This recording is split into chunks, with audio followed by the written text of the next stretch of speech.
Earth science time. We're going to talk today more about some of the, I would say still basic, but a little bit more involved principles of and effects of plate tectonics. Plate tectonics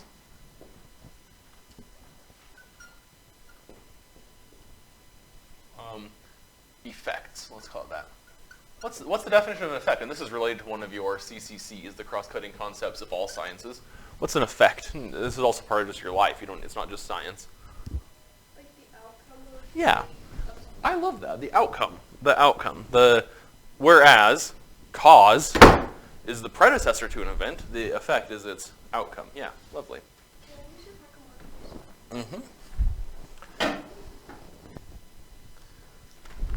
Except it's your pack of markers. What? You can have that. That belongs to you now. I don't know. We'll talk about it later. I didn't actually buy that. That's the school's money. We'll talk about it later. I was trying to be generous, but then I realized I'm probably going to lose my job. Which is like generosity. That's sacrifice, and that is real generosity. But I'm not willing to go quite that far for you to be able to have some markers in your life. Anyway, so what are some effects of plate tectonics? We learned last week that it's caused by what? What's the primary driving force of plate tectonics, of the movement of the tectonic plates? No?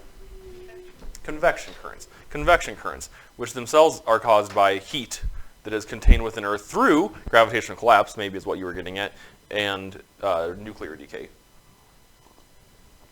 But what are the effects? Well, to talk about that, first we're going to talk about the various types of crust. Crust types. We're going to usually just break it down into two. We have granitic. This word should ring a bell. What does that mean? Sounds like granite. Granite, yeah, it's related to granite. And if you remember the granite, the igneous rock, what is probably the composition of granitic crust? Granite, obviously, but whereas we had two different major ends of the spectrum for igneous rocks, which end is granitic? Granite. No, it is intrusive. Granite is intrusive, but I'm talking about the other type, the other way of classifying them, their color, their composition. Which one was granite? It's just Starts with an F. felsic. Felsic. And then there's also basaltic, which is, well, if granitic was felsic, then basaltic should be the other one. Just looked at it and can't remember. Yeah, the other one you just looked at and can't remember. That's its name. No, what is it? It is mafic. Mafic. Remember that this one is primarily silicate, light-colored, and light-density minerals. This one is primarily manganese and iron, dark-colored, and high-density minerals. And what I just said, let's write that down too, actually. The density of them. Low, I'm going to use the Greek symbol rho for density. And this one has high. I'm going to use the Greek symbol rho for density. And now here's where it gets, I think, a little bit more interesting. Also, we tend to find these in certain areas. Where would you expect that we find granitic crust that has come from granitic magma? Because it has a lower density. Well, there's two other kinds of crust, aren't there? There's two ways. If we look at this, I'm pointing at a map, viewers at home.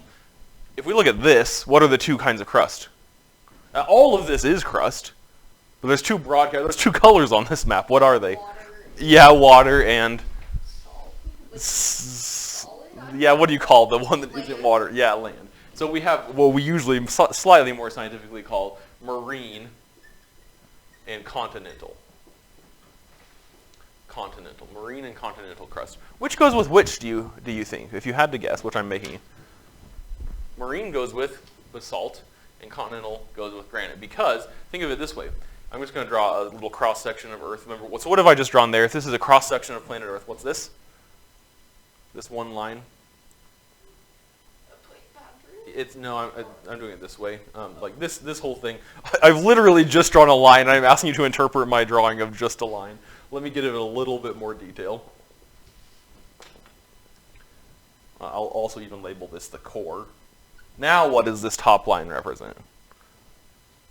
The crust. The crust. What does this vertical line through that represent?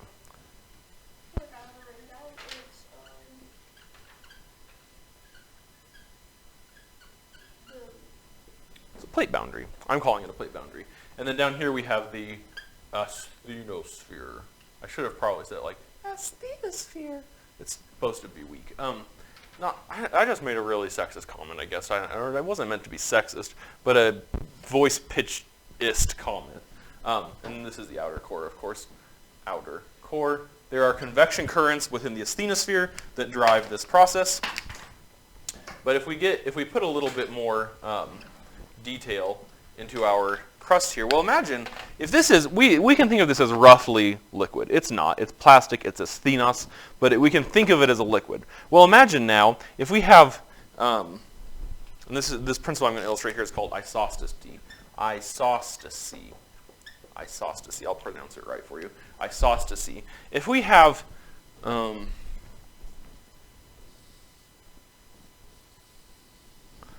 a less dense piece of blob of crust, we'll say it looks like this, and we have a more dense blob of crust,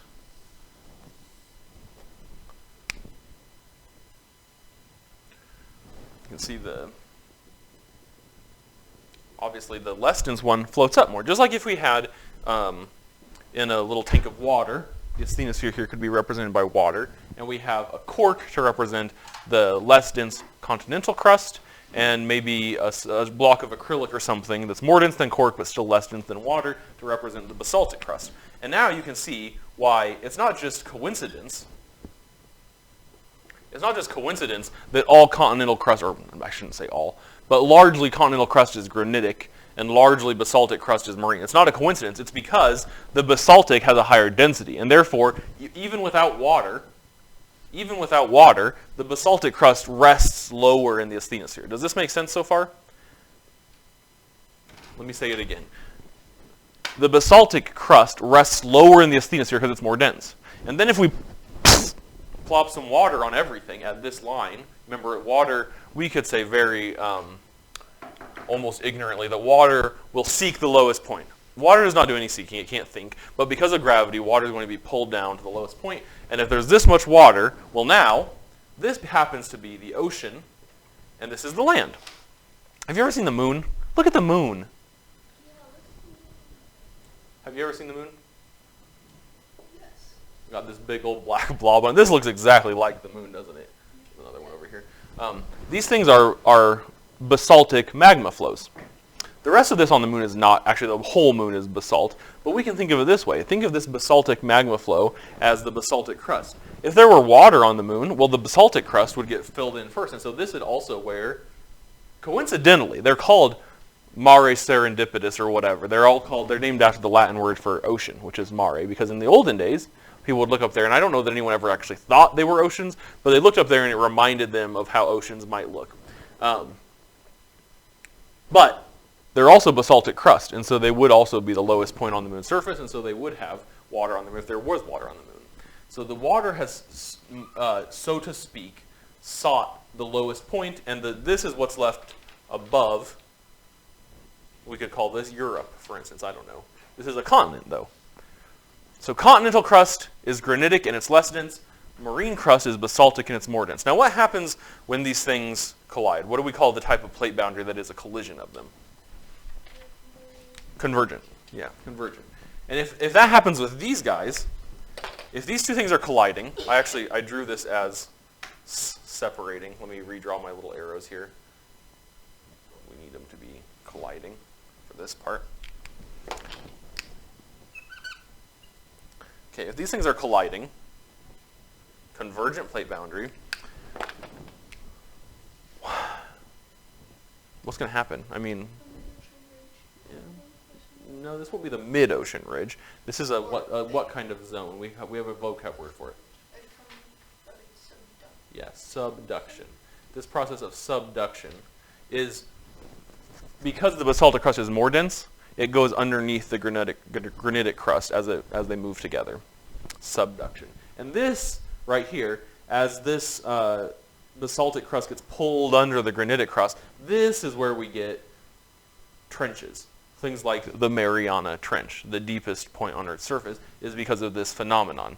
Mariana Trench, that's right, yeah, the Mariana Trench. And this is also related to these phenomena of what we call ridge push and slab pull, where this crust is actually still solid down into the asthenosphere, and the weight of this chunk here, I would hesitate to suggest, but it probably would literally weigh billions of tons, and as that falls down through the asthenosphere, it pulls the whole plate with it. So this is slab pull. And then also, if we have another marine crust over here, say, I'm going to erase isostasy, I'm going to erase crust. If we have another basaltic marine crust over here, say, and these two are doing what then? What's the what kind of plate boundary is this? Broadly. Yeah, that's too specific. What kind of plate boundary? Just when they move apart, that's called. This one was convergent, this one is divergent. This is a divergent plate boundary. And in this case, we're developing here, as these two move away from each other, the asthenosphere is free to push up through them, and this is where we get the mid-ocean ridge. It's a divergent plate boundary. And this contributes to this process that kind of like slab pull, where this end of the crust is pulling down the rest of the crust. Also, as this end, as the stuff pushes up through there, it's not just that it's moving out and the asthenosphere is free to come up in. The asthenosphere is literally pushing on it, and we call that ridge push. So we kind of we've gotten into the causes more of plate tectonics. We had primarily convection currents, but there's two kind of underlying causes in addition to that, where the convection currents are moving the plates, but then they're added onto, they're positively fed back by slab pull, pulling it down this way, also the direction it's going, and ridge push, pushing it that way, also the direction it's going. So all these kind of processes work together to cause the movement of the plates. What happens if we have a divergent boundary of marine plates, we called that what? Mid-ocean ridge. When we had a convergent boundary of continental and marine, we called that, subduction zone. We can call that subduction. And also, if we have two oceanic plates colliding, those would probably usually cause a subduction zone too. There would be some slight difference between the two densities, and one of them would subduct. But what if we have, let's talk here, we have another granitic continental plate. What if these ones are separating? What if they're diverging? What's that going to form? This is called a different thing on land. And it is a fault, but it's a specific, very long continental kind of fault that we call a rift valley. I'm aware of several places in the world where this is happening. Now, for instance, there's a rift valley forming. You can see it on the map even here over in kind of southeastern Africa. This series of lakes here, you see? That's because this part of the African plate is separating from this other part of the African plate.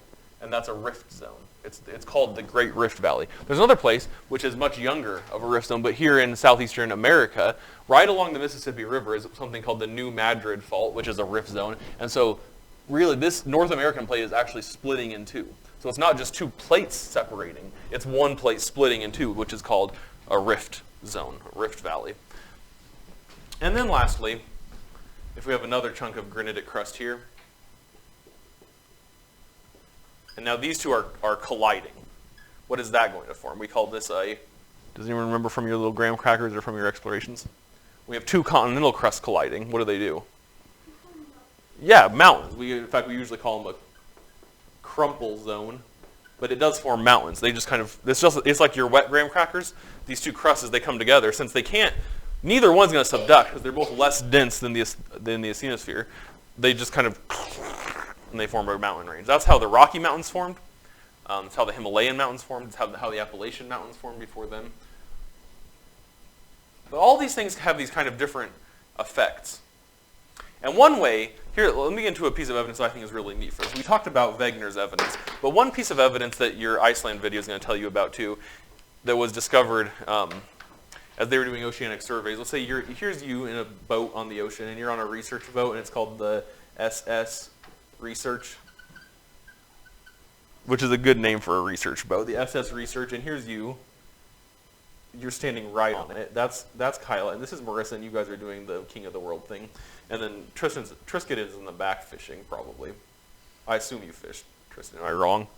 No, I'm not wrong. And then some other people, some other losers are in the basement doing research. But they notice, as they drag this, what's called a magnetometer. Let's draw that. Magnetometer.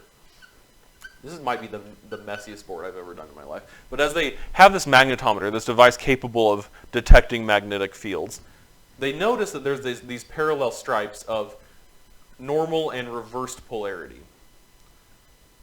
And by normal and reversed, I mean that normal has the north-facing magnetic field facing what we call north, and the south facing what we call south. But then every so often it switches to the opposite direction. And more interestingly, they find the exact opposite pattern on the other side of the mid-ocean ridge. Does this ring a bell? Do you remember this from 8th grade a little bit? There's these kind of like barcode pattern of magnetic field lines on the ocean crust. And so what's happening here? What's happening here? You can see there's a mirrored image of the magnetic field on either side of it. Well, I'll tell you what's happening here. What's happening is, what is this? What's oozing up between these? Frosting? Yes. No, what is it really? Magma.